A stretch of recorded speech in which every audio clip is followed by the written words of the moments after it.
Oh my God, Russ, we're live. Oh my God. What? Wait, really? Yeah. Okay. Yeah. Oh my God. Oh, Oh, Russ is live. there we go. I had to turn off my audio on my end because I had the Oh, the win oh. window up, so I completely threw me off. But like I when see. audio comes on one of the tabs and you have no idea what tab, and so you're just Yes. panicking going through all of them. Well, That's what there's that was. a little like speaker icon that's at You the ever have top so of the many tab. tabs open that you don't see where that's coming from I I make a physical effort to not have to that not many do that? tabs that open. Well, Otherwise, you're better. yes. Well, you're a better man than I. Yeah. I like that when you're looking to your right, it looks like we're looking at each other.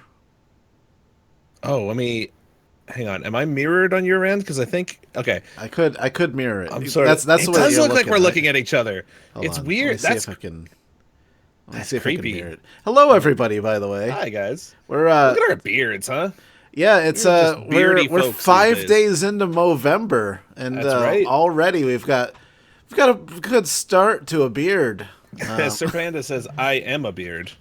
Can you can you believe that I haven't shaved in 5 days?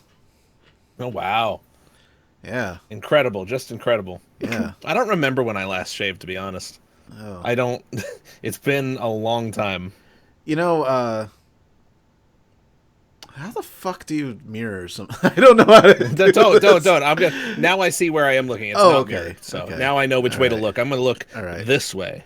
Right over at you. So, welcome everybody. This is episode 11 of the podcast, and we'll get started soon. Our But- second one back. Yeah. Yeah. After the long hiatus. And it was actually we've actually been gone, like haven't come back to it longer than I've wanted to do it. What? It took a while. know Yeah, what you I wanted mean. to do it for a long time. We finally yeah. got back into it. Yeah. Well, like I'd really love it if this was a weekly thing, but if the last 3 weeks are any Right. or anything at all, that's probably An impossible. indication, perhaps? An indication, sure. That's a word. That's a word that makes sense there. Yeah. Let's do. I want to not be looking so far to the right, but I want to do some quick shout outs because once we get the podcast going and underway, we won't be looking at this chat anymore. Instead, we'll be looking to Twitter for some suggestions. Yeah, and we got to go like, as if somebody's listening to it later. Yeah. So we have to go with that mentality for like a good hour in a row. Yeah, but then after we finish the podcast, we'll come back, say hi to everyone real quick, and then end up, and then we got other plans, but we'll talk about that later. Yeah. But shout out real quick, Brad Kern. Oh Jesus Christ, it moved really fast. Night Slayer, Mark Chigady. Jesus Christ. Unknown Sand, Flaming Gaming, Nathan something. Jeez, I'm gonna go a little bit further right? down on the page. Sahil Tendel, Danger Mouse, Petey Pan Mofo, Andrew Savicki, the D Savage, Creeper Town, McLovins. Jesus Christ, I gotta pause this. It's moving like crazy. Oh my God, yeah, that's going. I'm having trouble keeping up. It's been a D while. Savage, the Heel Tandle, Josh Amsdale, Wayne Ford, the Enigma Champ, Unknown Saiyan, 49, John Christie, Boo is the. Oh my God. Skylar Craven, Chain Test, Andrew Savicki, Let Him Be, Joseph Brewer, Nathan Vagiano. Look at this name. Danger and Russ call me a robot, aka XJ97800. Oh, I remember that one. That's a name. Yeah. Grandmaster Gaming, Tony Nichols, Matthew Qualkenbush, Quintano Johnson, ChadWhyNot, John Christie, RCJ Queenie, Brian Alvarengo, The Pussy Destroyer, DJ Madrigal, Matt Griffin, Blubber Bacon, Josh Amsdell, Enigma Champ, Shane Campbell, You're doing Randy good. Keep it Orton, up. True Canadian Jala. She says the chat doesn't look fast. Lol. Well, shut up, Jala. I'm a slow reader. Moonman117 Luna. Colby Ardito. Whenever I see that name, I think of like an electronic circuit, like an Arduino circuit, to be specific. I think of Colby Cheese. Because of his first name. Because of the Can we first combine name. the two? Like a cheese circuit? Circuit? A cheese circuit.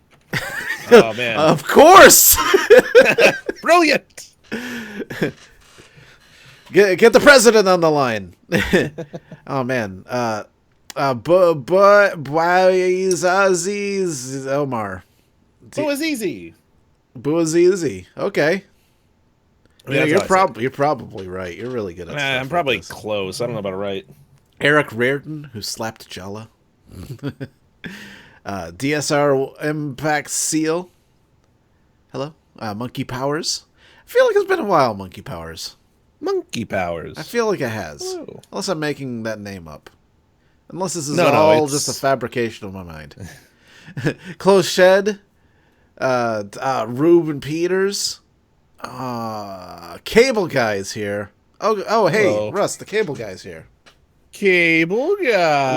Let him in. Let the Cable Guy in, Russ. He's in. He's already in. Let him in.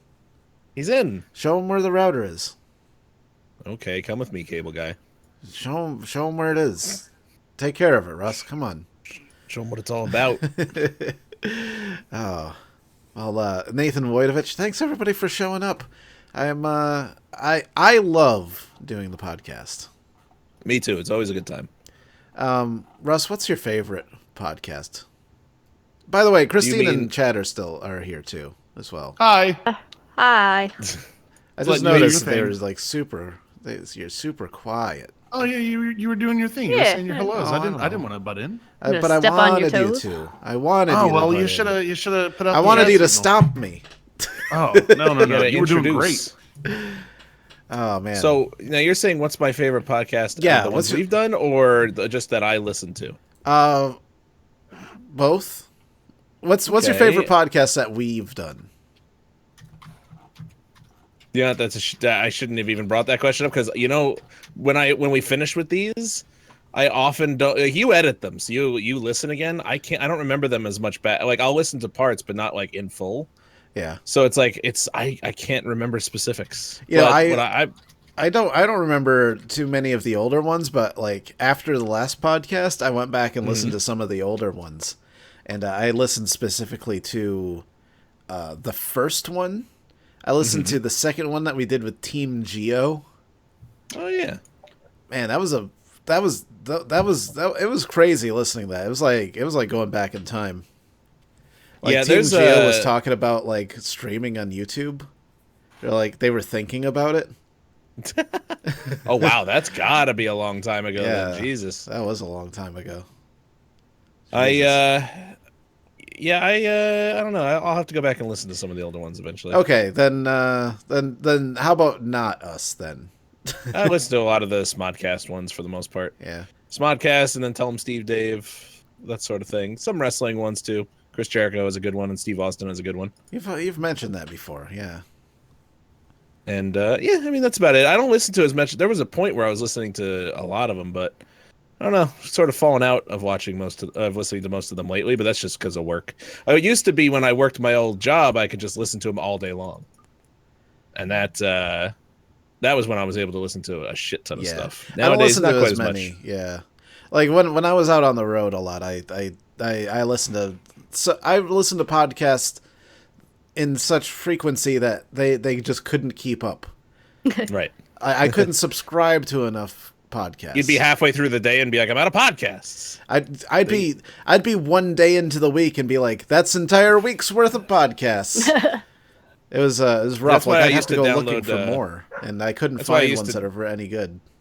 Yeah, that's why I used to download the Opie and Anthony shows because they would do a new 4-hour show every day, so it would cover me for most of the next day. Chad and Christine, what are your favorite podcasts? I would say Smodcast is my favorite. Yeah.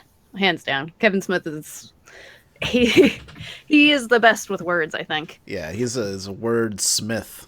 And he just is so good. Like he could tell you a story without even trying. Yeah. and you immediately get sucked into whatever he's talking about. Well, I remember when the Dark Knight Rises came out, and he just wanted to talk about the movie, and he came on and literally gave a word for word description of the entire movie as a podcast. And like I saw the movie, so I knew, so it wasn't spoiling anything for me, and I was just entranced. I'm like, it's like I'm watching the movie, except someone's just describing it to me. Yeah.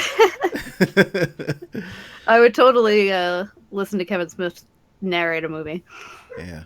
Well, thanks everybody for coming out to the Snakefist Explosion video game podcast. It's episode 11. You're welcome, Food Guy. Food Guy's here?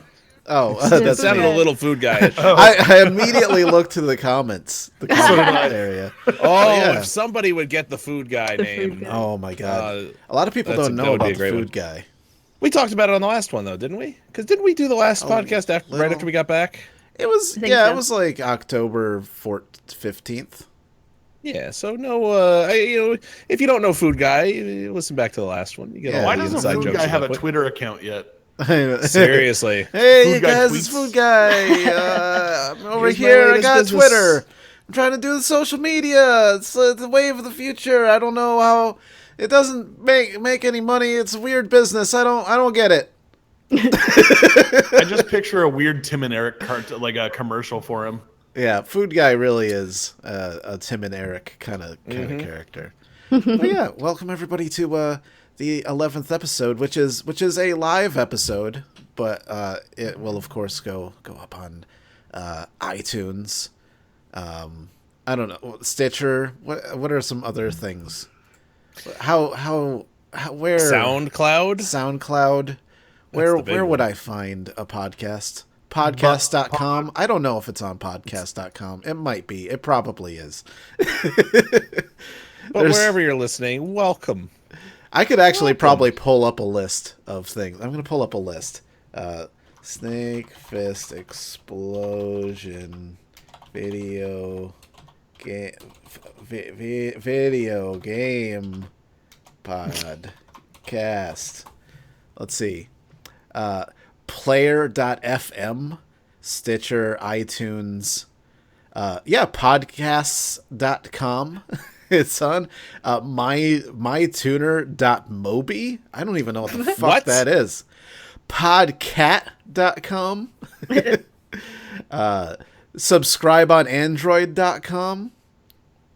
Hey, buttpods.com is available. Just saying. Buttpods? Buttpods.com. What, Bob?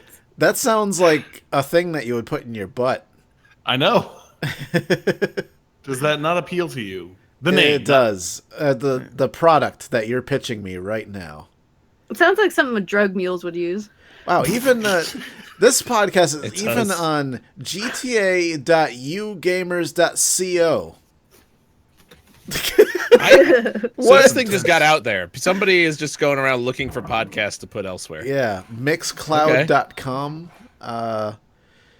.com. .com, yes. Jamaicans.tk. Jamaicans. I don't know what that is. What the what? What the fuck is Jamaicans.tk? Oh, only the biggest podcasting site on the planet. Get with the times, Danger. I Danger, don't we gotta know how it got all the there. biggest things, you know. Yeah, but you know what? And also, and now, as of the last episode, youtube.com/snakefist explosion. Nice. Man, there's so many places that we are. I can't think of another podcast that has as many things. Probably Probably all of them. Probably do, like the let's be Joe honest. Rogan podcast, but that's probably the only one. I started watching Couldn't his possibly new comedy be another special. one. Hey, so we all four of us have a brand new video game to play tonight. That's true. We're going to be playing Titanfall 2 after recording this. So by the time you listen to this, if you're not one of the people watching live, we will have already played it. And in which case, you'll I'm know if we sorry liked it you by now. missed it. Yeah, go watch it. I played a little bit of the multiplayer today just to make sure everything worked. Like I played like an hour of it. One, it was really fun. Two, I'm woefully outclassed by literally everybody who plays the game. Ah, one of those, huh? Yeah. Well, I guess you gotta practice, you know. I had the added benefit of really getting into the first one a lot. So when I jumped into one match last night after I downloaded it and did pretty good. Yeah. So I think we're okay tonight. Make sure we're on your team. Russ, you played a little bit of the campaign, which is something that the first Titanfall didn't have, and a lot of people were upset about. And I think it was the biggest issue with it was that because the problem in the first one especially was that it was a new IP, it was multiplayer only, and it was so dominated by Call of Duty and to some degree Battlefield at the time. So really there was no longevity there for the most part. So like we got the game, and it's not that I didn't enjoy it at all, but I did everything that I was gonna ever do in it within the first like 2 days that I owned the game, and then people stopped playing it. So that part sucked, and it would have been nice to have something there. And the campaign in the that I've played so far, I think I did the first like 2 parts of it. It's great. I'm like emotionally invested, more so than I ever was in any Call of Duty or Battlefield storyline. Yeah, since Modern Warfare 1 and 2, those were the ones I really liked. Since then, I haven't been invested in a storyline as much. Which is interesting because like. I've like of the Battlefield and the Call of Duty games that I've played, I've always really enjoyed the stories for the single player campaigns. I enjoyed the cutscenes. Yeah, you know what I mean. Like I liked a few things, but it was more like I liked moments. But the overall story to me was always very similar. This I'm actually like, oh, I like my character. I like the Titan. I like the Titan you get. I think it's a BT 7274. And he becomes a really likable character, even though it's just a big robot. That's awesome that they did it that way. Because like any good mech story, the robot has to be a character. Like it can't just be like a tank or a truck. You know, like it has arms and legs. It's a person. It's a character in that story. Right. Yeah. And they've done a great job so far, and I've only just begun. So like I'm playing it going, please, I just want everything to be okay for this guy and his robot. A boy and his robot. Yeah. Oh, man. Well, I think that's about all that I have to say about Titanfall right now. Yeah, I mean, we're too new to it. We'll have more to say. I'm excited, though. I can't wait to turn this off and go play that. Hey, for those who listened to the last podcast, I guess for what we play, not much has changed since the last one. Yeah. Played a lot of H1Z1. That's right. Few weeks. Yeah, we've been addicted to H1Z1. To the point where we'll be playing something that is fun and interesting, and we just can't enjoy it because it's not H1Z1. Or we'll be like, oh, well, we'll play this for a little bit, but then we'll go play H1Z1. Like we got to work it into a schedule. Like, only play this for so long. Yeah. Because we are totally in on it. And we go super long with it too. Like we'll be like, oh, let's just do a short one. We'll only do like a 2-hour stream, and then 6 hours later. Time makes a fool of us all, I guess. What's the longest one we've done so far? Like a little over 6 hours. Yeah, 6.5 or so. Yeah, God. It's and it never feels that long, ever. No, never. Mm-mm. We'll be like, well, we've probably been going about 3.5 hours, and then you look at it, it's like 6 hours, and we're like, holy shit! All right, one more. Yeah, just one more. We gotta call it quits after one more. And you know what I really like about H1Z1 is that people are enjoying watching it. Yeah. Like a lot of times we'll get engrossed in a game and it's like, like the core people that'll watch us do anything will come by. And that's about it for a lot of games. And that's good enough as long as we're enjoying ourselves. But it's rare that we get to play a game that we really, really, really enjoy, and everyone wants to see it. Mm-hmm. And yeah, because it's you have to balance when you're doing a channel like this. You got to balance what you enjoy and attempting to grow, and so it can be disheartening when you're like, I really like a game, and then it doesn't in any way help growth. So it's like you can't play it all the time. Yeah. There's some games that kind of like I guess their run becomes too long with us. I can't remember specifically which ones they are, but like even though they're still fun and interesting, like less and less people come back to watch them. But that doesn't happen with H1Z1. It seems like more and more people are coming to watch H1Z1. I feel like most of the time, competition aspect. It's people wanting to see us prevail and fail. I mean, when we fail, we spectacularly fail.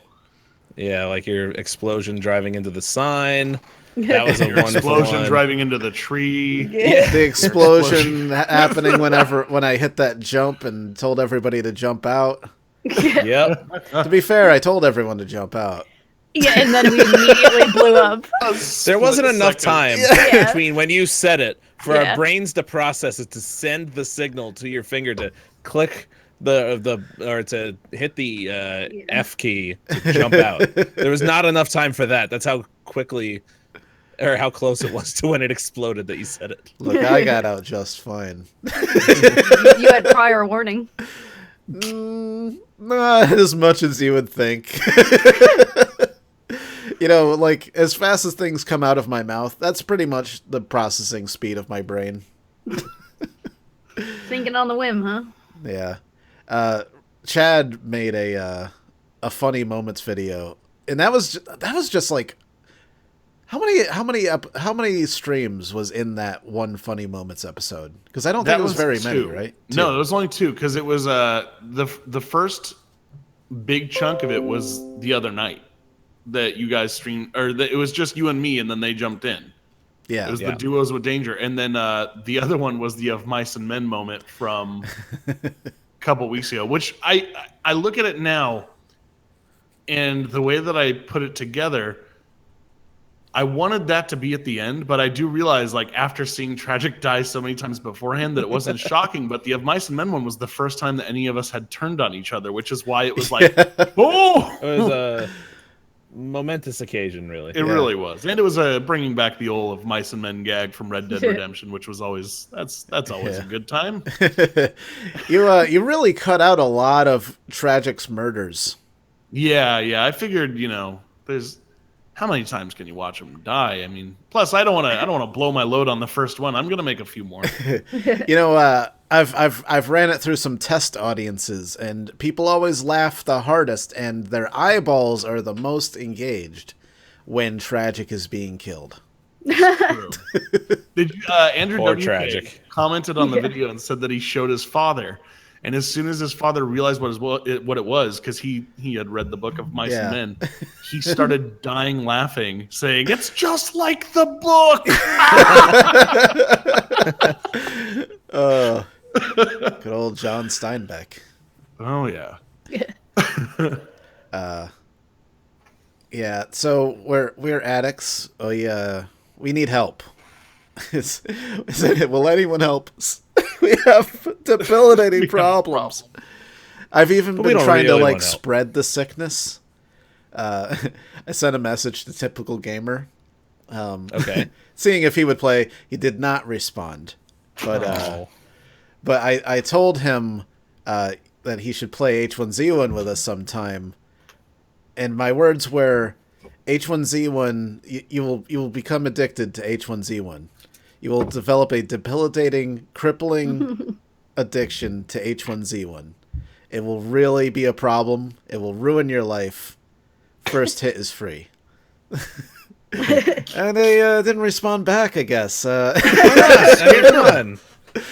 a sudden he's above debilitating addictions. Like he's like, no, not me. I got some GTA mods to play. I mean, As you do. Yeah. So I got some things on Twitter. Before I came on. First off, I'm always very surprised when I go on Twitter and I say send us some topics and send them to hashtag SFEpod11, and then literally everyone except one person doesn't do that. And they all just message me and like DM me and reply and mention and everything but putting it in the SFE Pod 11. You gave it your best shot. Yeah, Hey, I Jack. mean, I really tried, but since then people have corrected their error. So Good. I've got one right away from RCJ okay. Queenie, who was the first one to do it right. Oh, good job. Good old Rebecca Jolius herself on the Twitters. She says, "Hey, you guys." I'm You all right? hold on a second. How do you spell that? Take two. Yeah. You guys connect with your audience greatly, but you have a small one. What? How dare you? First off, Oh. what do you think will happen if you have a large one? I think she's talking about her audiences. Oh, Right. Yeah. And the idea of yeah. That's You know- prepared to answer Shit, let me this in a rethink my totally answer different then. way. we have a good size right now as far as audiences you. go. Oh. It's pretty average, depending on where you measure from. We're a grower, not a shower, is what I'm saying. But we've gotten past the horrible era where we have a really really tiny small audience, and we're finally getting to a place where there's enough size that we can do a lot of stuff with. And like a really good example of this is I had an idea during the last podcast, and I don't know why I never thought of this. Somebody suggested on Twitter, like a new viewer messaged us on Twitter, and they said, do you give shout outs for retweets? And then they retweeted us. And I was like, why the fuck don't I give shout outs for retweets? And I guess because when you're tiny and small, and you're just trying to get anywhere in this game called YouTube, it's tough. It's really really tough to get any amount of engagement whatsoever. Mm-hmm. So like, if I had like 15 followers on Twitter, to the end of my days, I could say, oh, I'm giving retweets for shout outs, and I'd probably get like one person. It'd probably be my mom. My mom would be like, give me a retweet, Tiger. She doesn't call me does love Tiger. shout outs. Yeah. Tiger. Yeah, she doesn't actually call me Tiger, but but where we're at right now, I was like, let's do this and see what happens. And the result was fucking crazy. Yeah.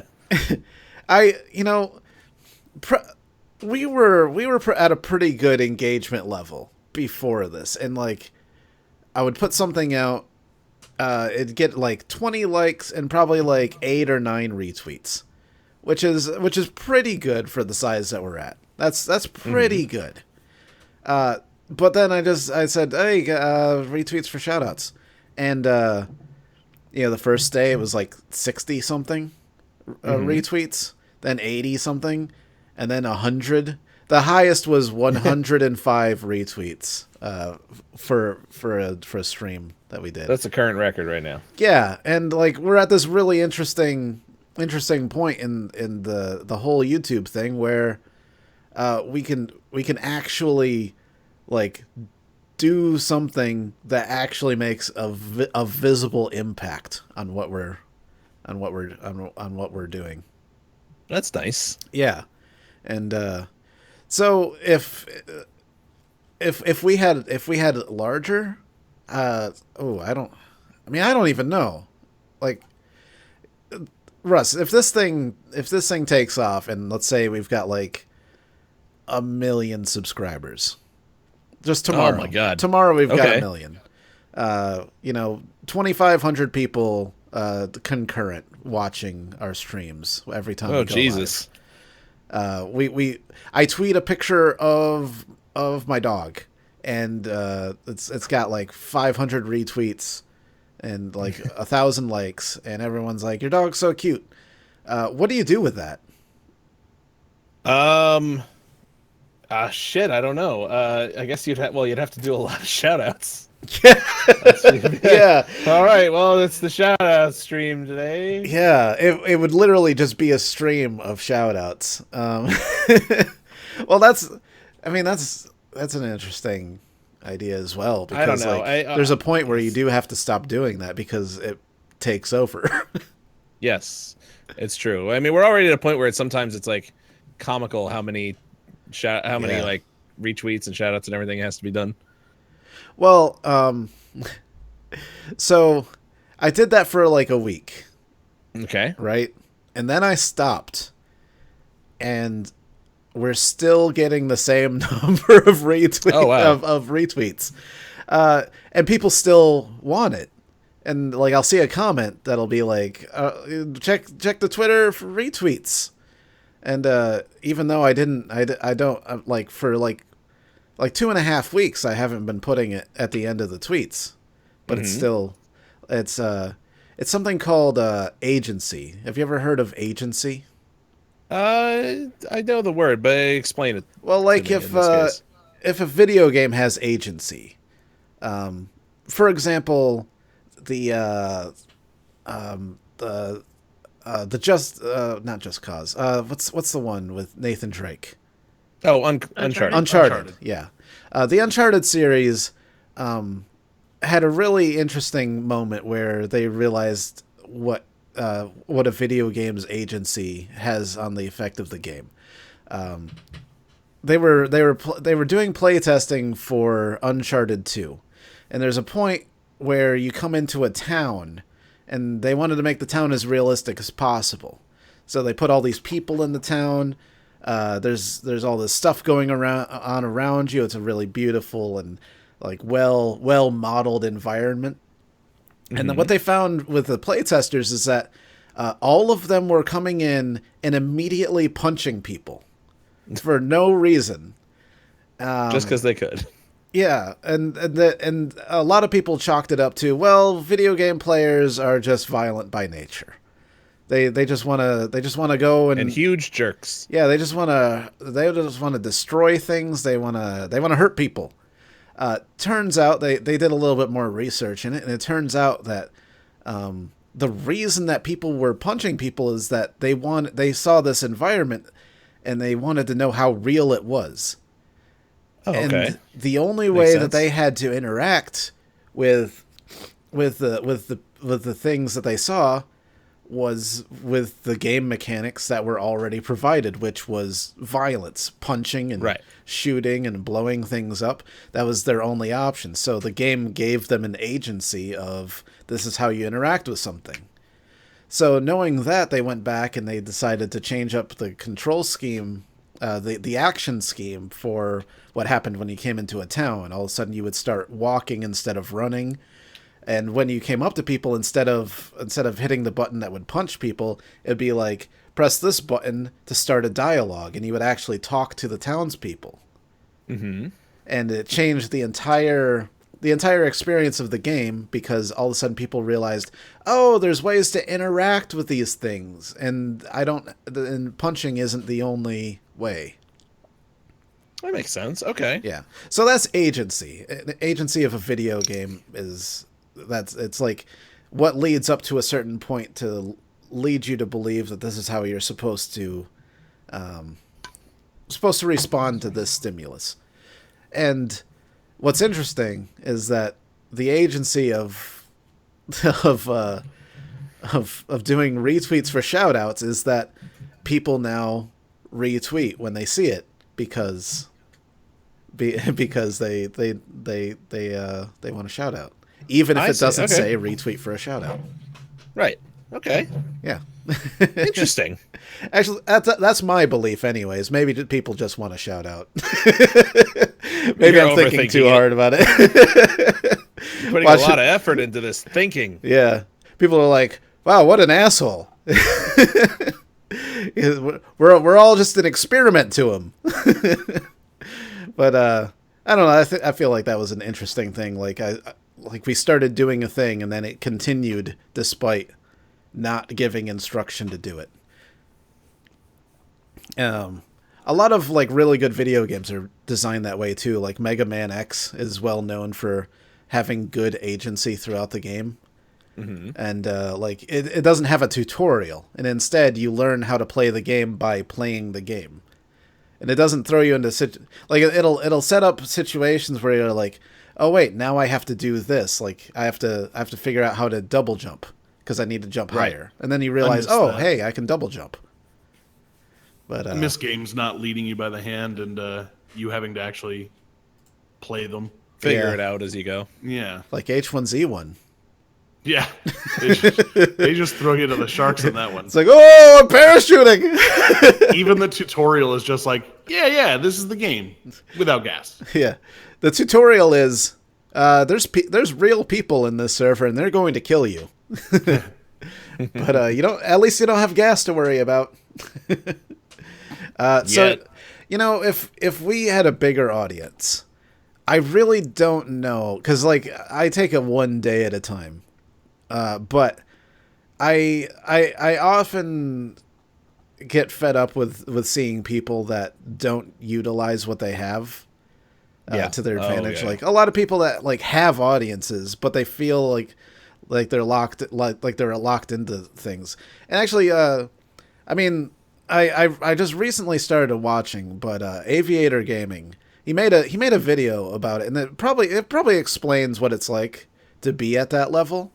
And he gives like he has like charts and everything. He explains like how like when you first start off, how much freedom you have versus how much responsibility to the audience. I couldn't say it as well as he said it, but he basically, you know, there's 3 levels that you're at in YouTube. Once when you're starting off at the very beginning and you're just doing it for fun, and you don't care about like the analytics, you don't care about how many people view things, because it doesn't matter. You're just trying to grow, and you're just trying to have fun.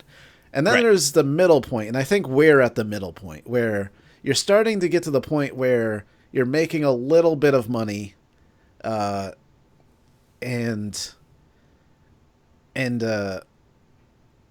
you're still doing it for fun, and you're not obsessed with the analytics or anything like that. And then when you Right. get to the higher up point, you realize all these things that attributed to your success, and you have to kind of continue doing that, or else the analytics start to dip and suffer because people aren't seeing what the thing that they came to you for. So it's like a thing that's I think happened to a lot of people, especially like late last year, early this year, where they grew on so much GTA or something. Yeah.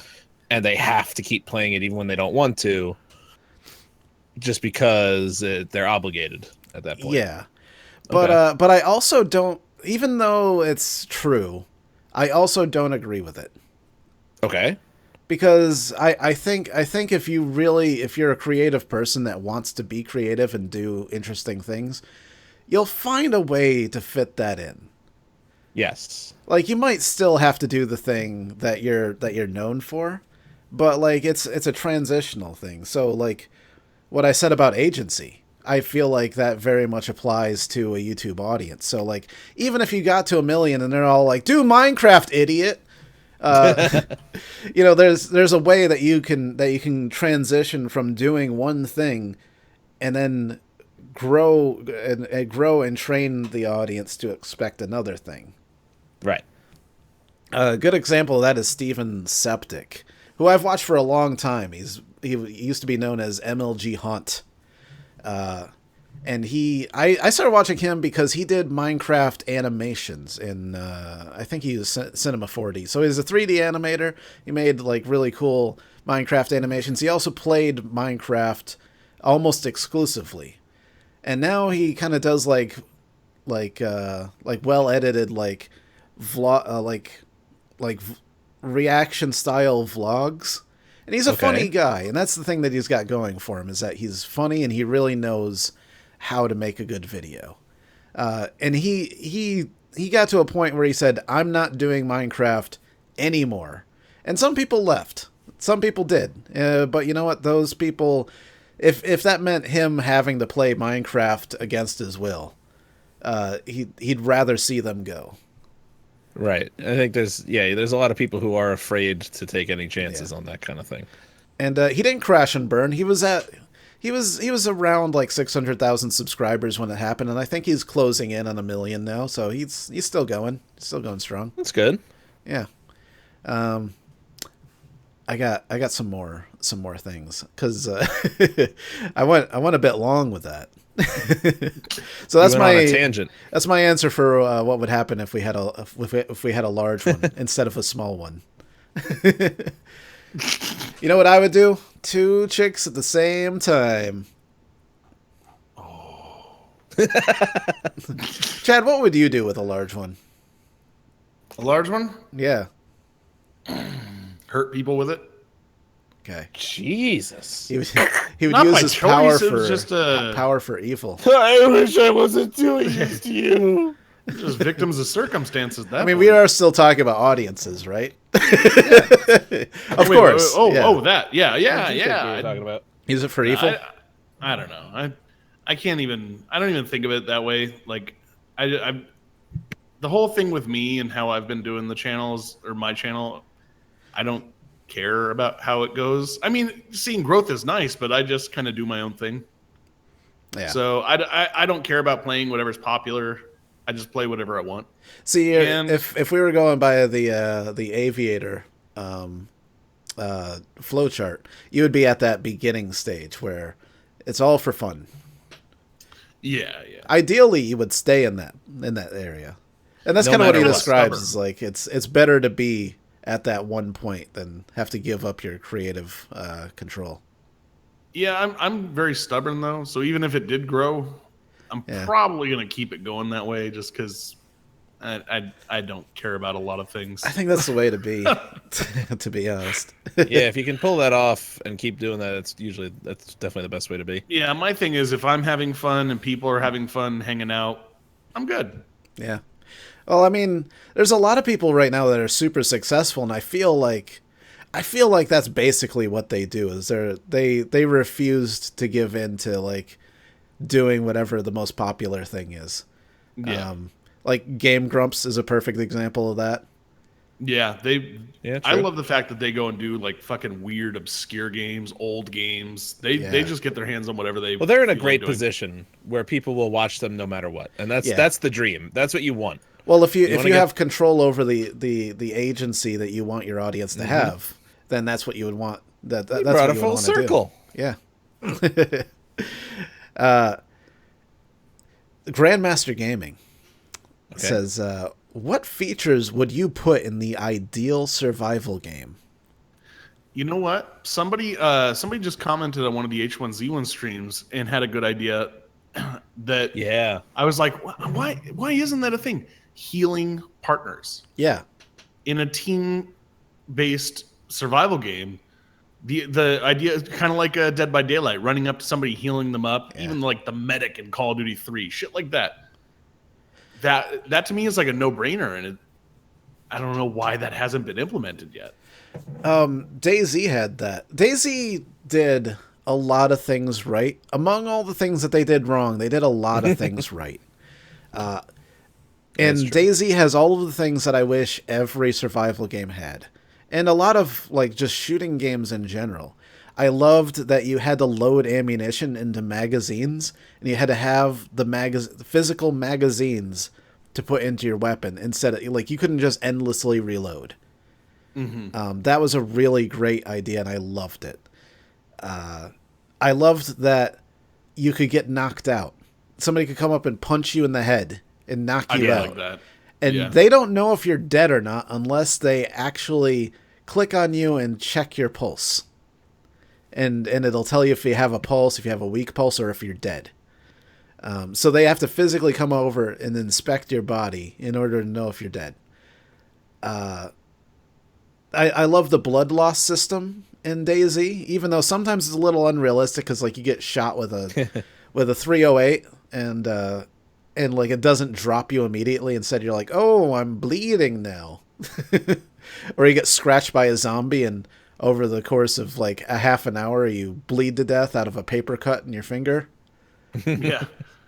I think a cool thing would be like a body hit system where depending on where you get hit, if you get hit in the arm, your aim gets worse. If you get hit in the leg, you slow down and start to like limp. That's a good idea. I feel like that has been done, and I can't remember where. But I mean, in like a game, like a long Operation Flashpoint. Yeah, I remember you mentioning that back when it came out. You were talking. That's the if they hit you in the arm. Yeah, you said that you got hit by a sniper and it like paralyzed you almost, and you were crawling on the ground for like an hour. It was one of the craziest experiences I've ever had, and it was a very quiet, very slow experience, but it was good as far as like what's the magic word with gaming? Yes, immersion.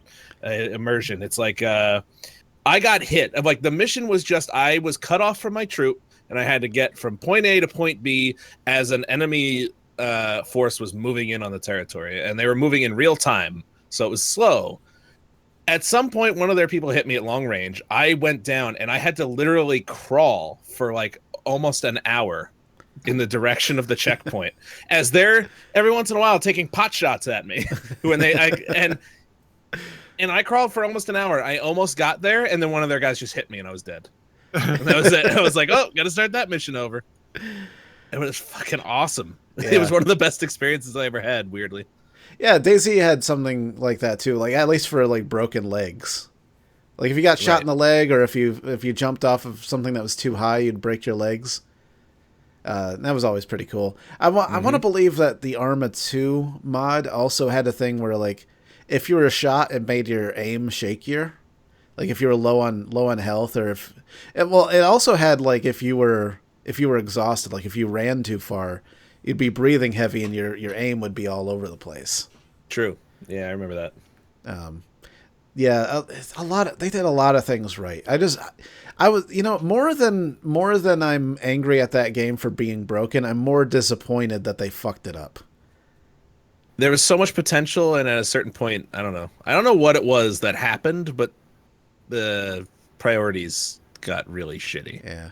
Yeah, I can absolutely see why Dean Hall left when he did, because that game just went to shit.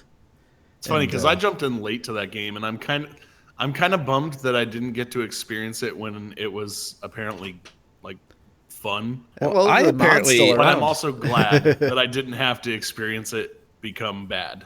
I had fun with the game, and apparently even I got in late, according to most people, because like I didn't play the mod. I played it like as soon as it went standalone, day one. And there's a lot of people who are like, nah, it wasn't like, they're like, even then it wasn't great, but I still had a good time from here and there. It's very dependent on everybody else in the servers, like, and happenstance and chance and shit like that. Yeah. So you could never guarantee a good experience, but when there was a fun experience, it was great. And I think that's why H1Z1 is so fun, is because it combines all of those crazy moments that happened in DayZ into a very confined area where everyone's just forced to shoot at each other nonstop. Like all those interactions that took like 3.5 hours to get to in DayZ take like 10 minutes in H1Z1. Yeah. Which brings me to my next point. Ooh. PlayerUnknown's Battlefield. Yes. We submitted on Twitter the way we were supposed to try and get alpha codes for that, and I really hope I haven't seen anything. They haven't seen anything yet, but I don't know what their process is, but I'm hoping we get some. PlayerUnknown is the guy who invented Battle Royale, the game mode known as Battle Royale. It started off in DayZ mod, then it went to Arma 3. Arma 3 was like, hey, thanks for the free game mode, idiot. And then then H1Z1 is like, hey, we'll pay you to develop it for our game. And he was like, well, I own all the intellectual rights. So he pulled it from Arma 3, and Arma 3 was like, hey, man, what gives? We wanted that free game mode. what's the deal? We thought you were cool. Yeah. And then H1Z1's like, here's a salary. So he developed Battle Royale for H1Z1. I don't really know the specifics on what happened after that, but he decided he wanted to go his own way. He still owned the intellect. Well, I don't know. He might not have owned the intellectual rights anymore. I don't know. Anyways, H1Z1 had to rename it to King of the Kill, and PlayerUnknown went his own way and made his own game called Battlefield, or Battlefields, or Battlegrounds. That's the one. Which is basically a game that is Battle Royale, but made the way that he wants to be made. So it looks like in design, it seems a little bit more like DayZ, like the best of both worlds. It looks like DayZ and H1Z1, and I we're probably wrong about this, but it really looks like it was made in CryEngine. It does. It does. I don't know. I don't know if you're wrong about that, because I mean, unless it's something we've never heard of before that also looks just as good. Nah, just knowing how Miscreated came out in CryEngine, Yeah, and like just seeing what they were capable of doing with that in such a small game. yeah. Like I'm pretty sure this was done in CryEngine. If not, then I mean, you can kudos achieve to it in them. other engines. Yeah. CryEngine, just by default, like if you just went in and you're like, okay, I'm putting a box here, it's called Box the Game, like it would still have all of that dynamic lighting that like every CryEngine game has that makes it look beautiful. But Okay. you know, you could be in Unity and still achieve the same results as long as you got like the community plugin that makes the dynamic lighting work the way that it does. Also, Unreal 4 is really good these days and doesn't get nearly enough credit because most things are made in Unity these days. To be honest, there's a better community for Unity. Right. But there's also the possibility that it might be a one-off engine, which I doubt because it's kind of dumb to do it that way. But yeah. I don't know. Maybe he's a smart guy. Who knows? Unity was actually what was used to create the show that I work on. Oh, right. The Yeah. Live. Yeah. Really? Yeah. Okay. It's a 3D animated, well 4D, but it's 3D animated, computer animation, couple cartoon characters on screen, and the whole show was done in Unity. Huh. That's pretty cool. It explains why you're using a gaming controller. Yeah, the whole input system, because I have to digitally puppeteer the character. It's basically just giant TV, touch screen, some buttons, and an Xbox controller to control everything. Oh, you have Xbox. I remember. Didn't you start with a PS2 controller? That when was you first did this job? that was the other place. This one has always been an Xbox one, That's good. which I'm so much happier about. Yeah, definitely. Man, I wish I could see all that stuff, because like stuff like that, just I get a nerdgasm over it. It's pretty cool. Yeah. I'll send you some video or something. Okay. pretty Yay! Hey, I've got a tweet from Moto Brado. If you don't know, Moto You're a Brado, doppelganger. yeah, Moto Brado is one of the three dangers. He looks almost just like me in GTA, a little off, but almost exactly like me. I like that he looks slightly off. Like everybody that tries to copy my character always looks a little off in some way, and Right. And that's what always like really gives me some chuckles. He says, "Your thoughts on me?" Did you see Moto Brado's Halloween costume? We did a was Halloween perfect. stream in GTA. Yes. And I dressed up as Princess Robot Bubblegum, and immediately after the stream, he posts a screenshot of his Halloween costume, which is exactly the same thing I was wearing. He's stealing my life. He stole my look. He stole my skills because now he's a pistol expert and he's stealing my skills. He stole Stealing your my identity. identity, Yeah, And now he eventually stole there's my gonna be fucking Halloween costume. Eventually, there's going to be a Snake Fist stream, and then Russell's going to be at the other end and hear Moto Brado go, "Oh my God, Russ live!" And you're going to be like, "What?" And I just go along with it. Yeah. Russ just You just don't accepts it. notice. You're like, hey, you have a cold? You sound a little weird. Yeah, you sound different today. Unless he starts forming his voice and like exercising his vocal cords to sound like you.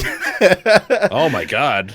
But it would, but in true fashion, it would always just be slightly off. Slightly Like, hey guys, it's me, Danger. Sound like you're doing the Agent 3 voice for me. Yeah, I was. Yeah, hello guys. I it's love me. Agent 3's voice. It's funny because like it started as Thadrius, who's mostly a Twitch streamer, but he just hasn't been available, so it turned into me doing an impression of Thadrius. Really? Yeah. What? I never noticed. Yeah, the last few times it's been me. It's been me doing this voice. Oh my Like, God, I didn't even know.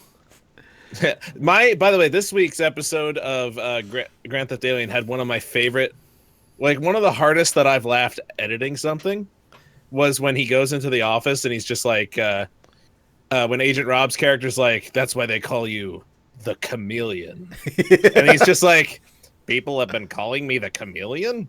Well, and he's like, "Well, I have." Oh, And then awkward There's that silence. awkward- I editing that, I'm like, this is good. Yeah, This is I good really stuff liked right it. here. You know what else I liked, and I don't know if anybody really caught on, your "We Were Soldiers" reference in the beginning of the episode. Episode 6, by the way, season 2, episode 6 of. Yeah, I knew I was referencing something. Yeah, Because I remembered the line, but I couldn't remember what it was from. And then when you said that, I'm like, no, yes, no, that's the scene exactly with the guy running with the saber. Oh shit! See, I was thinking, Yeah. what is there's a movie I referenced when Agent 1 starts going like, I feel like I think I died back there or something like that. Like that's what that I could be assumed any you meant. number of But it movies. but it was a specific movie, and I couldn't remember. But No, yeah, I I, was- didn't I even was think talking of about- that. You're right. So you did that by accident.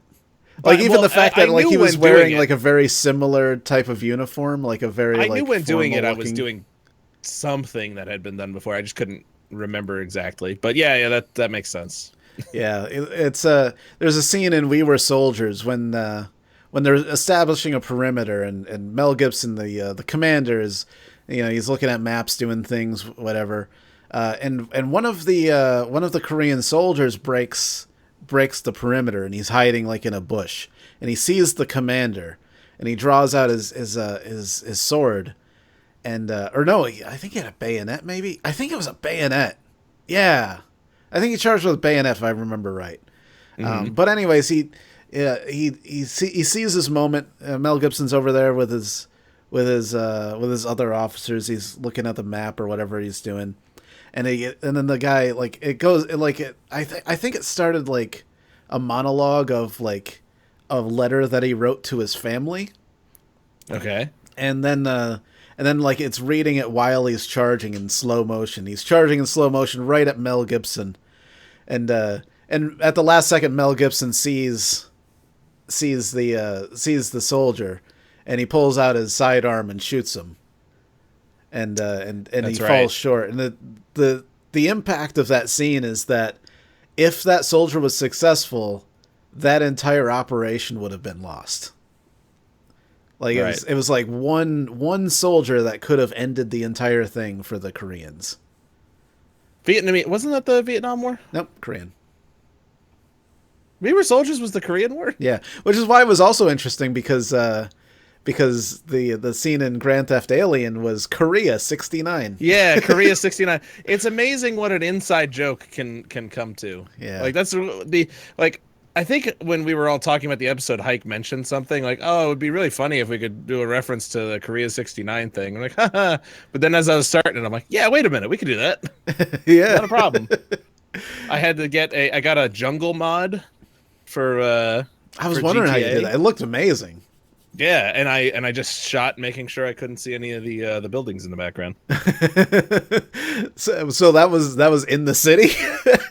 No, that was by the military base, the swamp area. Yeah, I thought it was a swamp area. Yeah, but they just added a shit ton more vegetation and stuff to make it look more vegetation looked jungly, amazing. which doesn't make sense that the Korea had a jungle.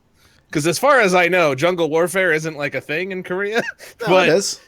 is it? Okay, I just took a guess. I'm like, I'm basically going for Vietnam here. I mean, it's not But, as jungle as Vietnam. plus, it's a fictional war that apparently we Yeah. came up with.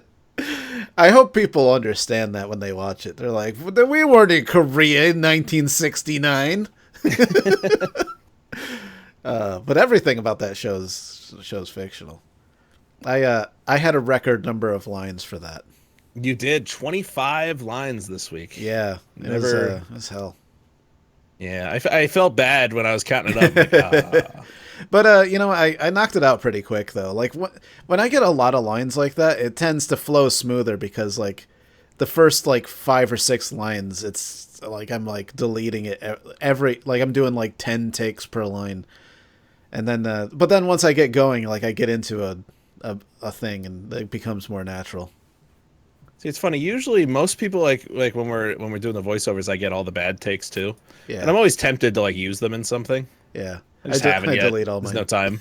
Yeah, it's a good idea. I don't have because time for would that. Potentially use. Oh, that. you don't have time for that. That's true. Plus, I don't want you to hear my bad takes. They're incredibly embarrassing. You know how many? What's that long line that I had? I don't have it up, but there was a long line that I did when it was in the bar thing, and I kept on fucking Something it about up. technology and Yeah. and I'd get halfway through it who and knows what- fuck it up the same way every single time, and I'm like, Jesus Christ, I can't talk today. I felt really bad because it took me forever to get you those lines too. But again, this was just a week. Like that happens very often, where it's like we're coming down to the wire with voiceovers. So it was fine. It ended up Yeah. being all right. Well, you asked me the day before. You're like, "Hey, can you get these done?" I'm like, "Yeah, I just got some editing to do. I'll get it done tonight, buddy." And then like the I night, woke up the next day like, hey, I don't have a link here. yeah, and of course I wake up at file. 5 o'clock, and I'm like, "Oh shit!" It happens with most people. I mean, it's hard to. I mean, considering all of us, we're all just doing it on our own time. Like it's Yeah. it's hard to tell somebody like make this priority in your life. Yeah, I honestly never remember anytime you tell me to do it. You have to tell me like that. I moment. know. I'll be like, oh, I'm gonna do it right now. Yeah, but again, that's how it is generally all the time. Yeah. hey, I get it. here's something that goes back to our childhoods. Hey, Okay.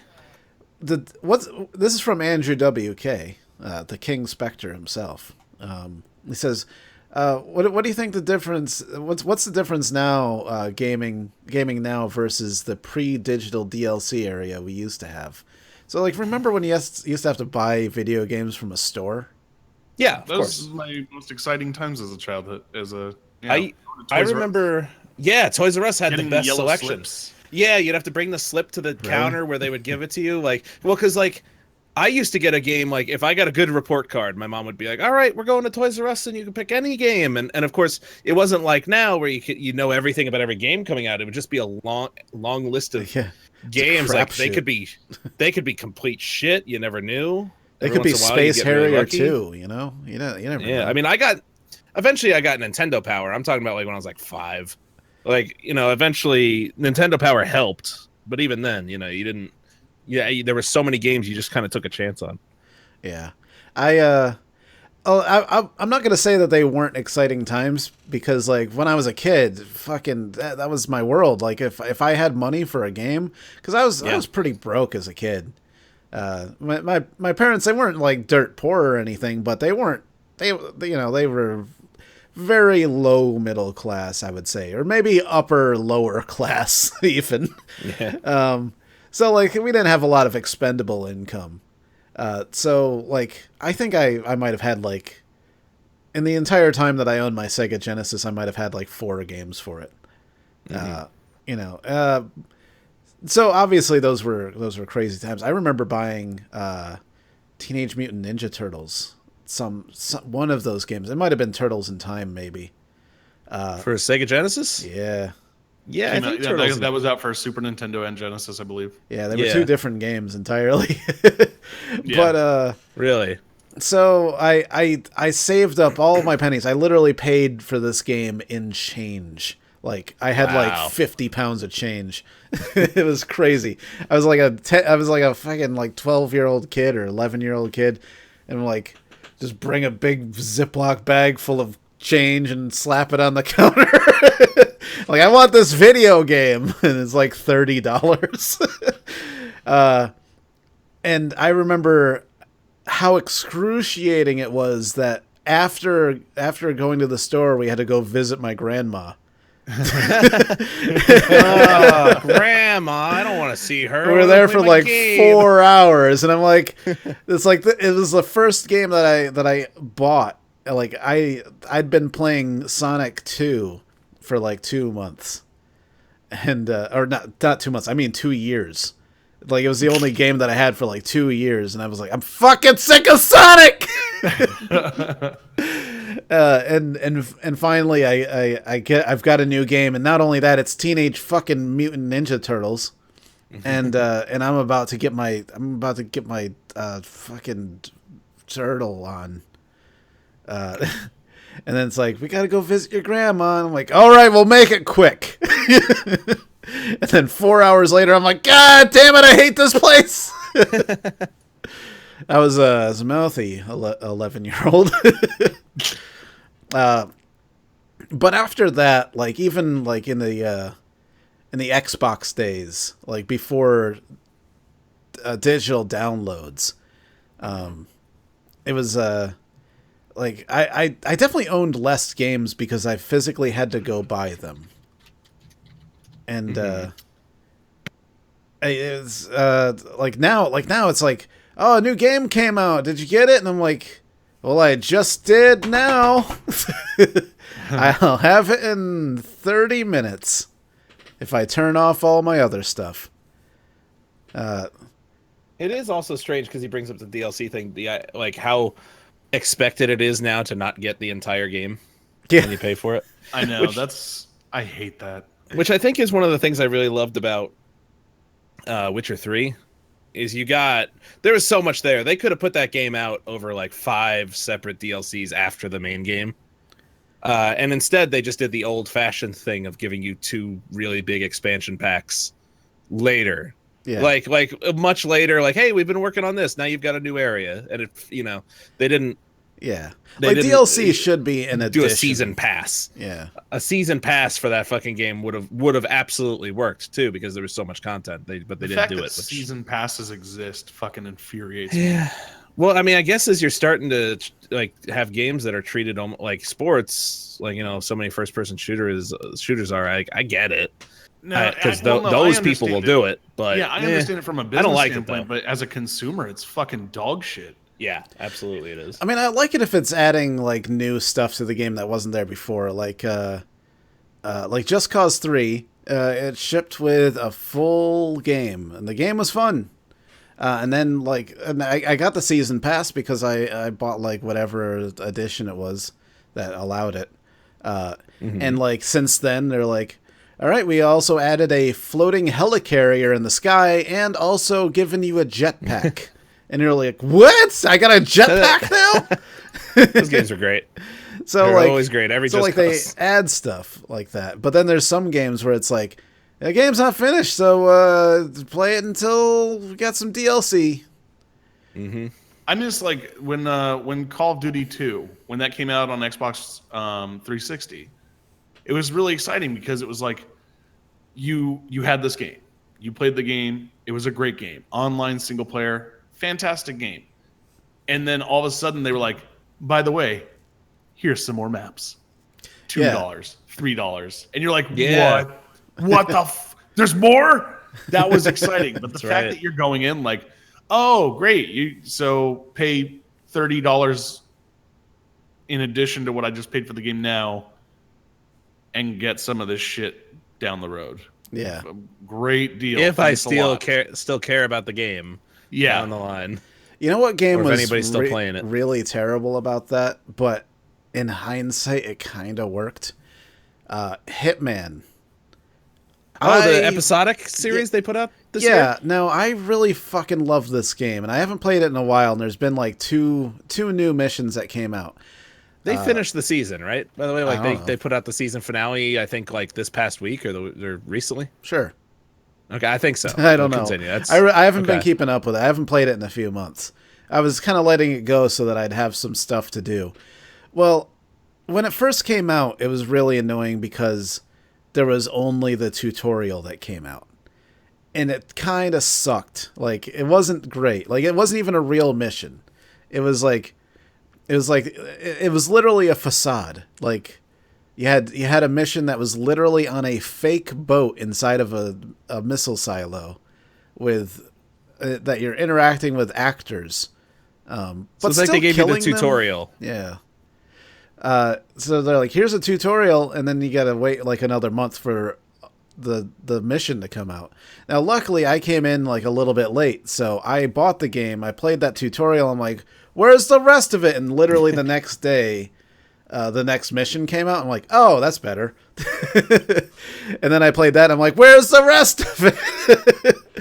And then like the next month, another one came out. So like, I had an okay experience with that. But if I bought that day one and I was like, oh, I'm going to play the shit out of this game, and I only got a fucking tutorial, I would have been pissed. Yeah, there was you can tell, I think a lot of people shared that sentiment because I know a lot of the early reviews on it were nah, but then by the end of it, a lot of the reviews had then turned to, oh, it's actually pretty good. Like once everything's out, once the entire thing has come out. Yeah. I'm gonna move on to a new thing because we've got a thing. We've got a Twitter from from Lennon B. It's from Lennon B. Who says, do you guys ever plan on having a meet and greet with us snakelets? That's I love this question because I would love to. I would. You know what I want to do? I want to buy everyone pizza. Have a pizza party? Yeah, I want to buy whatever And pizza you tacos were and eating honey before buns. we started. Yo, But not combined unless you Everybody want to. That's can your experience business. the hell that we went through. yeah, I feel like it's only fair that everyone has to eat one. I feel like honey bun taco pizza combination should become one of those YouTube challenges that people do. Why isn't You it? know, because like that's the only way to do that at that point because it's so goddamn awful. It really is awful. Don't, if you could avoid it, do. Yeah. I would love nothing more than to be able to do stuff like that. I would love to like be able to go across the country in an RV and do stuff like that. Go city to city. If this was our job, it would just be like, fuck it, let's constantly do stuff. Yeah, Let's just constantly do one thing after the next. Like it'd make it tough. It would be a lot of fun. But well, you know, like we'd have to obviously have a good mobile setup. I guess by constantly, I mean like at least quarterly. You know what I mean? Like at least as often as PAX happens. Yeah, definitely. Like go to all the things, like PAX, really good. VidCon maybe. I'd love to get to a point where people like send us places because like I've known with all the bigger YouTubers we know, I know some of them get like, I know one person, I won't say who, I don't think they'd care, but just in case but they had invites and paid hotel rooms from 2 or 3 different companies. Like the company just was like, yeah, come out, and he's like, okay, and then like there was a hotel room waiting for him, he only used one. So he had 3 hotel rooms, but only used one of them. Yeah, because he was just like, yeah, sure, whatever. Like they paid for it regardless. They just wanted him, them there. Man, that would be great. The main trip that we went on, luckily we had some stuff in our PayPal from like donations and stuff. Otherwise, I wouldn't have been able to go because I was the whole dead thing broke. possible. Yeah, and I'm glad I did go. That was super fun. You know, speaking of donations, because we've been doing H1Z1 a lot. We changed over. We used to use Stream Tip, and now we use Tippy Stream. Because You almost said Streamy Tip, right? Streamy Tip. Strippy team. I almost Make sure you donate to our Streamy Tip.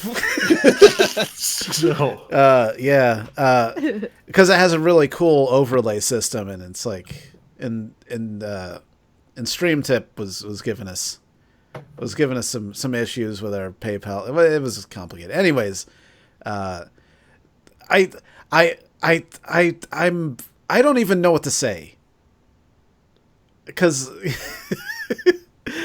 like people donate and I'm like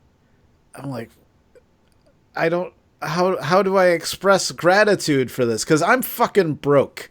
Luckily I am actually working for a channel now.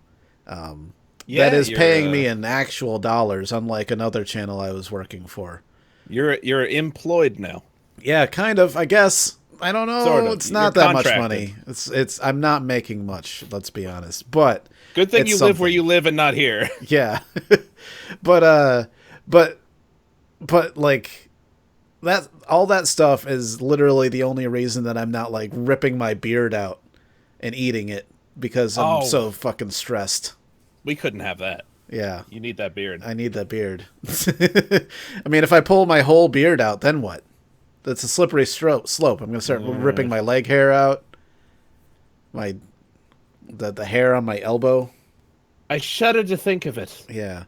But like I mean I'm not gonna I don't know if people want their business put out on the web, so I won't say any names, but like there's been some big donations that I was like, holy fucking shit, how do I say thanks for what? This is too much. I need to give some of this back. I think you put too many zeros in this. Yeah. And it's humbling to a degree. Yeah, it's a big part. Yeah, and like, and before, like when I was gainfully employed and didn't really have to worry about money, it didn't really hit me as hard. But now that I'm fucking broke, and I like literally need this to live, it's like, it's like, man, you just paid my bills. I really don't know how to express enough gratitude for stuff like that because it's fucking like there's so many things you could spend your money on, and that anyone would spend even a dime on us. It's bewildering to me, especially since everything we do is free. There's one guy that gave us a it was $100 donation, wasn't it? Off stream, like we weren't even streaming. Yeah, we weren't streaming at the time. It's true. It scared the shit out of me. I had my headphones on. I was editing. All of a sudden, like I get the notification, whatever it is now. I don't remember what it is. Dong dong ding, dong ding. dong. Yeah. Yeah, and I was like, holy shit, what the fuck is that? I start getting Korea 69 flashbacks. and he was like, yeah, I don't get to watch the live streams, so I watch them after, and I really like I really want to support you guys. I support the artists, which is a loose term in comparison to us. Well, no, we do art. We do art for everyone else. We do art for everyone except us. But I don't know how to properly express gratitude for stuff like this. I'm just overwhelmed, and I say, thank you, thank you, and I'm like, I don't know how else to say thank you. Maybe I should just learn other languages and just start saying things in other languages, like the same exact thing. See, to me, it's not even about like, forget the money. It's the fact that they that somebody's enjoying this and really like getting something out of it enough to do something like that. That's like, it makes you feel good. I mean, yeah, it honestly makes you feel better than you could possibly imagine. Sure, you see a $sign pop up and it's like, hey, I might get to eat, but even more than that, it's just like, holy shit, like I'm doing something. Yeah, people give a shit about. Yeah. Finally. I always feel like it's a small taste of what celebrities must feel, like movie star, like people in the public eye all the time.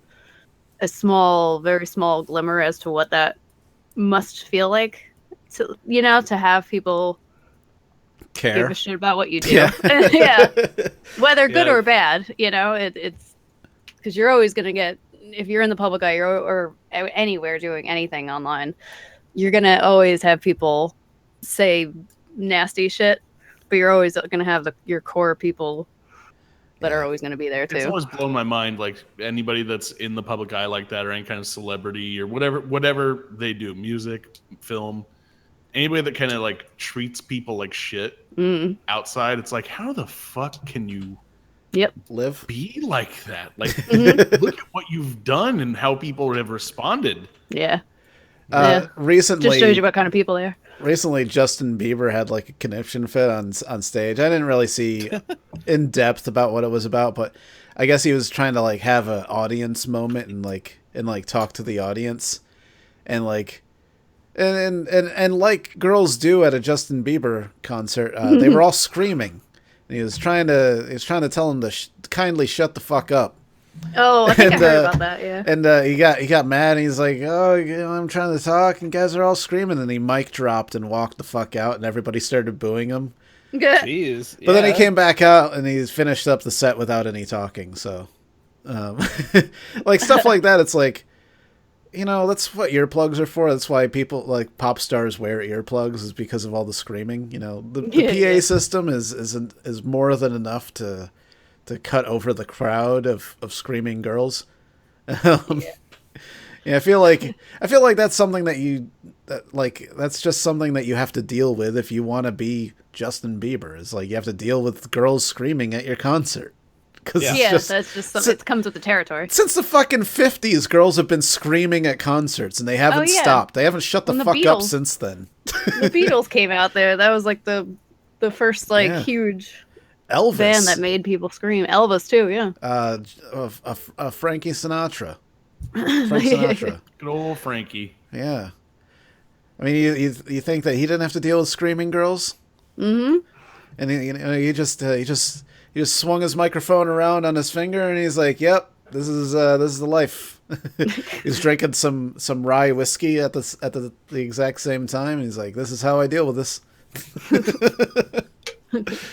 There's prices for fame, I think, and with all the good things comes the moments where you have to deal with screaming girls, and I think it's all about what you do with it. Small price to pay. Yeah, it's what you do with your fame that matter. I think to me shows who you are as a person. Like John Cena, he holds like the record. John Cena. Yeah. John Cena. As much as people make fun of him and tease him and stuff, Who makes fun of John Cena? Well, look, him out. John Cena has gone beyond the point of people disliking him now, and now people like him, but even if they boo him, they do it while going, "I love him." Yeah, I love him. like there was a point in the late '90s when The Rock, now the biggest movie star on the fucking planet, when it people would go to chant "Rocky sucks" at him, but it was just because he was so fucking good as a villain. I remember going there going, "I can't wait to chant Rocky sucks" at him. Yeah. And now it's like that's what John Cena is, because like when John Cena comes out, his song from the meme. Yeah, everybody sings John Cena sucks. And then thousands of people all at once, and he just laughs through it, because now I think everybody just loves him. Yeah. And he holds the record for the most Make-A-Wish Foundation. He holds over 500 Make-A-Wishes. Yeah. And he's like, goal I think is to get to 1,000 within like the next year or so. But I thought he was over that even. Wow. He might be actually by now. It's just I don't think there's any like actual number, at least not public, but on I think it's on Wikipedia. It just says 500 plus. Yeah. So who knows how far he's gone? Yeah.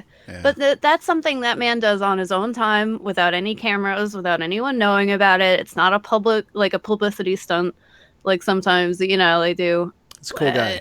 Yeah, like that kind of I like that kind of person. Yeah. So we're running a little long.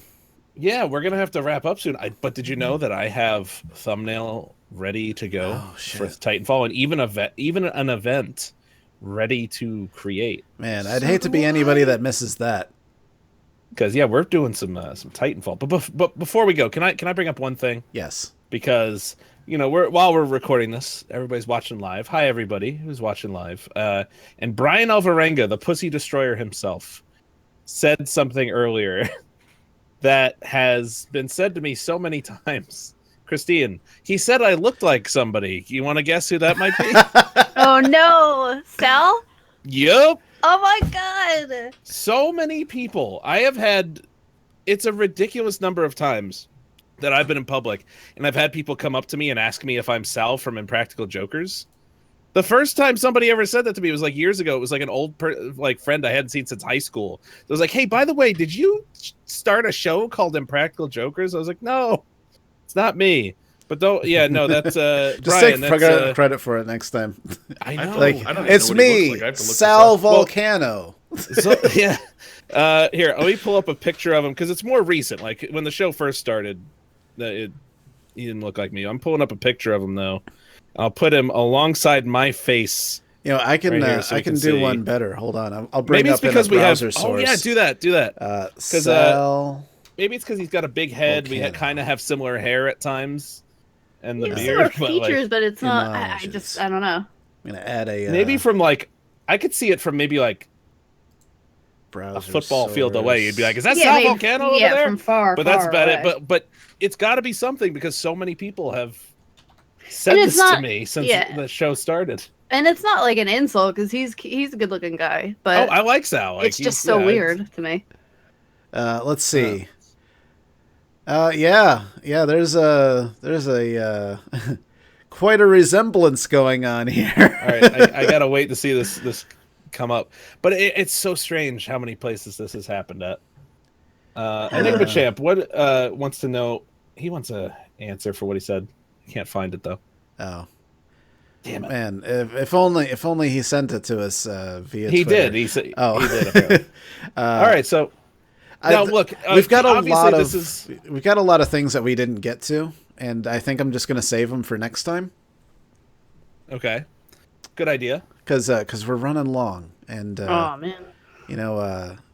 I Were they good don't want questions? anybody. Yeah, there's plenty of good ones. How about we do one more, and then we'll wrap up. Sounds good. Billy TW 1992 says, "What are your thoughts on virtual reality gaming?" And I like the idea of virtual reality gaming, but I don't think it's where I want it to be right now. Like the whole like movement thing. Like you fucking like you can't like I want to be able to move freely in an environment. And I don't want to have to like throw a Pokeball and warp to that thing every time. So I'm waiting for the day when they just like have a thing that scans your brain and puts you into a virtual world. That's what I'm looking for. Well, you know about the Void, right? In Utah? The what? The Void. The Void is a The VR void. arcade. The Void is a VR arcade in Utah where they've taken. It's almost like a laser tag kind of setup where they've got these just blacked out walls and hallways and shit with props set around, and you put on a VR, I believe, like a vest and a helmet. And the games have been programmed to take the environment into account, and you actually have to walk through this little arena and play these games. They actually have one set up at Madame Tussauds for the release of Ghostbusters. They did a Ghostbusters one, and if you paid to go see the Ghostbusters exhibit, you got to do this VR experience where you're going around this area, actually moving around and busting ghosts.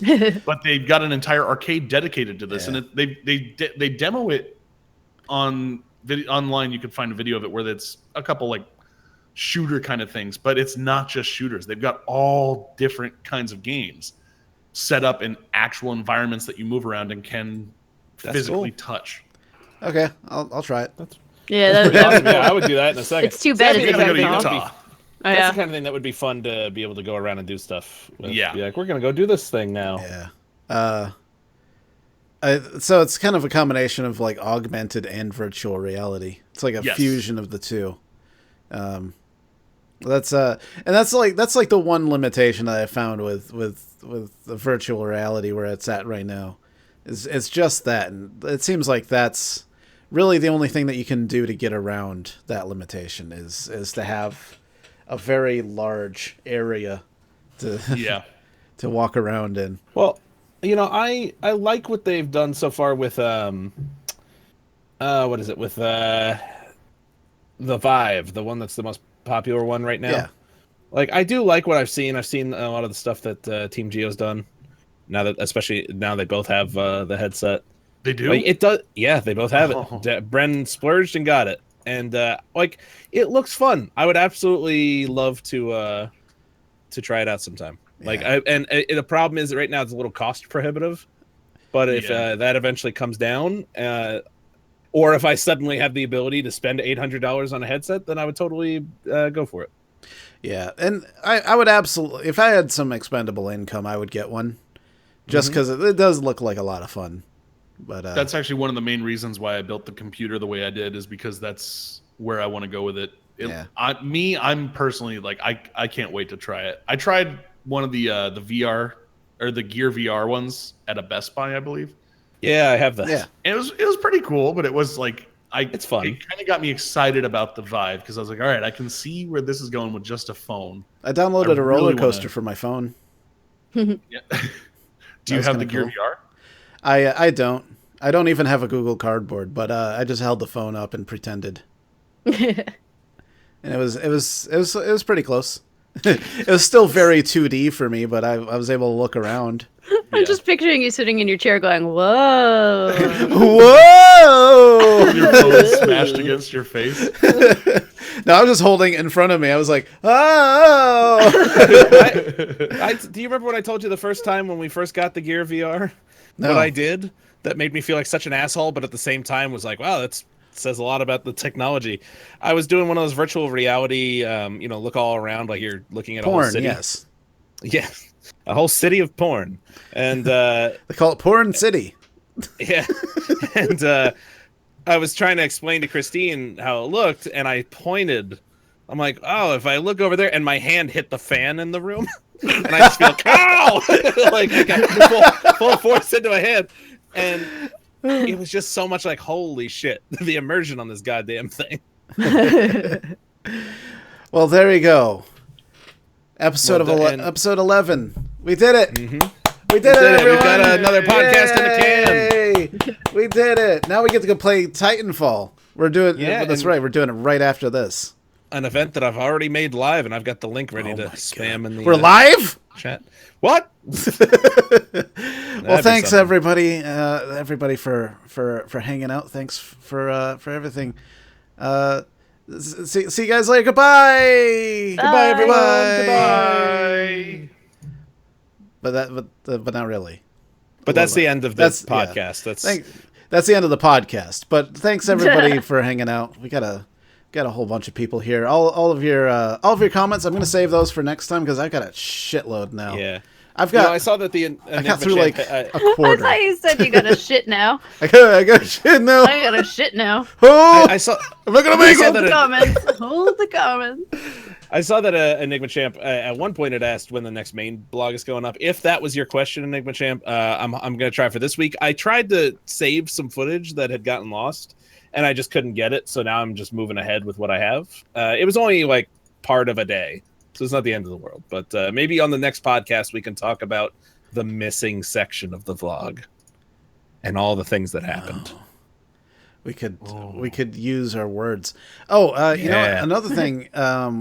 We've been rolling around the idea of doing a podcast where we play Fiasco. Mm-hmm. So let us know what you think about that. I guess I don't know. Or don't. Or don't. Here, I'm going to spam the link. Or just tell us go fucking play games, dummies. I don't care. Oh, is that the link? That's the link. old. Oh, that's the You link. spammed the shit out of it. Yeah, I did. Guys, too many. Quarter says, what happened to man. my question? Which one was your question? It's tough because there's so many. Quarter. Order. Quarter. Barambayani. Didn't get there yet. I'll save that one for episode 12. Oh, Yeah, don't worry. There will be more of these. We'll try to do it more than just every other week. I'm curious to know what it is now. You know, here we did get over 100 likes, so Oh, it's a booty parade. it's a booty parade.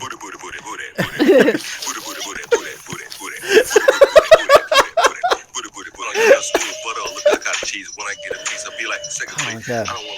You know, this is so different than the first track that he sent us. Yeah, he did a Get lot into to it. it. Yeah. This is your like parade. It's a booty parade. Thanks to Tragic. He's cramming so many words in there at times. Yeah. So it's a little hard to make up, but The very first thing that he sent us was acapella. Remember? yeah, he thought he sent us a full track, but he accidentally sent us. Well, he sent us an Audacity project file. Yeah. And all the little segment files that go along with it. And the that I one opened file up. that was missing was the music. Yeah. So all we got his scratch tracks of like 18 vocal tracks layered over each other, and it sounded it was chaos. But we could see where it was going. Yeah. And yeah, it And was, we've been in anticipation ever since. It sounds really good now, though, to be honest. It does. sound bad. I wasn't expecting it to sound that good. Like even like his with the acapella one, like his harmonies were a bit off. Like they didn't really match up very well. But like from what you just played, it sounded like it was perfect. One of the problems yeah. too is if you listen to it with headphones, he still only has the vocals on the left track. Oh, Really? Yeah. so So you know, I've been telling Tragic I need to have a chat with him and go over certain things with him, presentation wise, because I want Tragic's AV game to come up, to be on a certain level. look, it can happen. Because I enjoy the fuck out of Tragic's streams and everything. Yeah, it can happen, and I think it will happen soon. But anyways, let's end here and start up a fucking Titanfall. Yeah, we got 15 minutes till we go live with that, so I set it for 10:15 just since we ran till almost 10. Yeah. There's that link again. Everybody get in there. We'll see you in 15 minutes. Goodbye, everyone. Goodbye, again. everybody. Goodbye again. Bye.